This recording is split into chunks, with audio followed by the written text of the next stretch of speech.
There's love here, there's history, loads of history, there's politics, cultural politics merged in frailty of human nature. All of this in Afonja the Rise. So yeah, this is going to be a long one. So guys, brace up.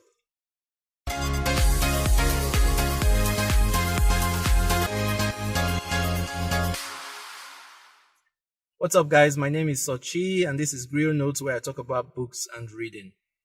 Afonja the Rise is an epic story by Tunde Leye. It's based on a true story about Afonja, who is an actual Yoruba historical figure, and how he rose to be a war general in the Oyo Empire. The Yoruba kingdom was just seeing the chaotic exit of the Alafinga, and to save the kingdom from threats of war from other kingdoms looking to take advantage of their lack of leadership, they run to Yoruba tradition and history with respect to selection of an Alafin. Aole is chosen as king to be. However, his selection brings short-lived reprieve from wars, as the kingmakers are soon thrown into turmoil following repercussions for Alafin Aole's dictates. As told by Tunde Leye in this story, we see characters pursuing their own political and altruistic agenda, most notable in Alimi, who is an actual historical Ifulani figure. However, the thrust of the story is the tripartite power play between Aole and Afonja and the invisible hand of Alimi. Aole rises to power as the Alafin and is convinced by the Council of Elders that Toyeje would make a worthy Kakan for a war general. However, Afonja, who is the more experienced and feared, feels slighted by this. I mean, he's not asking to be made Alafin, but he has won battles that cleared the way for a peaceful transition and has freed the kingdom from the despotic clutches of the last Alafin, so he felt entitled. I mean, who wouldn't? On the day of this election, he doesn't mince words in telling the Alafin that he deserves this position. Alafin doesn't take kindly to people challenging his authority and even attempts to assassinate the war hero and his henchmen while still in the kingdom capital. Big mistake. This assassination attempt, spearheaded by the newly decorated war general Toyeje, fails and Afonja declares war on Oyo. Through this novel, we see how all the players in this story deploy strategies to gain the upper hand. Other characters of note include Abeke, who is Olori, that's the Alafin's wife, Labake, Toyeje's daughter, to be later married to Agborin, Afonja's brother. In this novel, we see a wealth of African tradition and history.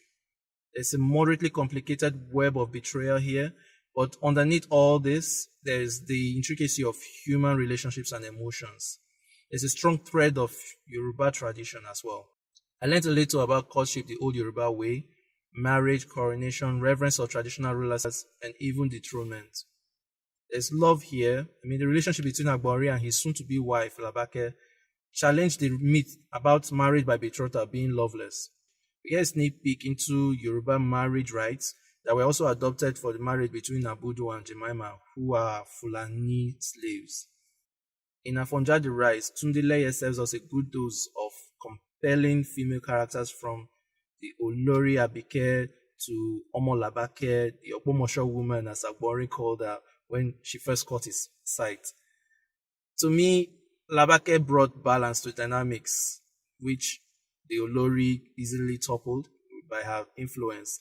Where Abike fueled Alafin Aole's despotic tendencies, Labake countered turmoil that would have destroyed the Oyo Kingdom with her calm wisdom and subtlety. I struggled between Tunde Leye's creative license here and the burden of historical veracity on him as the mediator and on me as the reader. By the time I got to the end, I felt this could all be a cliffhanger to usher in a sequel, but without any assurance of this, knowing there is more to the story of Afonja and Alimi, I felt dissatisfied. There were typos here also, more than I could summarily dismiss. So there were such errors like mean where there should have been meal, and then there were lots of punctuations that could easily skew narratives.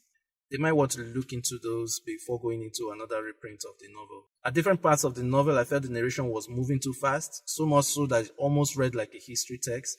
To me, these parts could have read a little slower to add some texture to those settings in place and time and give the reader a deeper understanding of the times. In all, Afonja the Rise is an excellently told story of Afonja. I liked Afonja as a character in this story, as he was most human. Regardless of his errors, he utilized his war experience to navigate the slippery political landscape in the Oyo Kingdom. For Alafin Aole, I'm curious to hear if you've read this novel. Do you think he was a despot? I mean, would you rather have a king who is a puppet to his council than one who thought for himself, whether for good or for bad? Best of all were the women in this novel. They were phenomenal. Even Alimi confessed that he underestimated the influence of Aole's wife, so much so that he didn't anticipate certain outcomes in that regard. Of course, Labake saved her husband and Oyo with her wisdom. As a character-driven story, the drama in this novel is top-notch. If you enjoy Afonja the Rise, you might enjoy the following for their use of literary fiction to explore politics, myths, and history. Isidore Okwewo's The Last Duty, lots of laugh here, but palpable drama during the Nigerian Biafran War. Frankie Ebi's Judas My Brother, that brings a wealth of research to answering the question of the relationship between Jesus and his disciple Judas. And Jennifer Makumbi's Kintu for its take on Uganda's national history. This isn't a definitive list, so please let me know what books you think I should add to it, and I'll be reading you in the next video.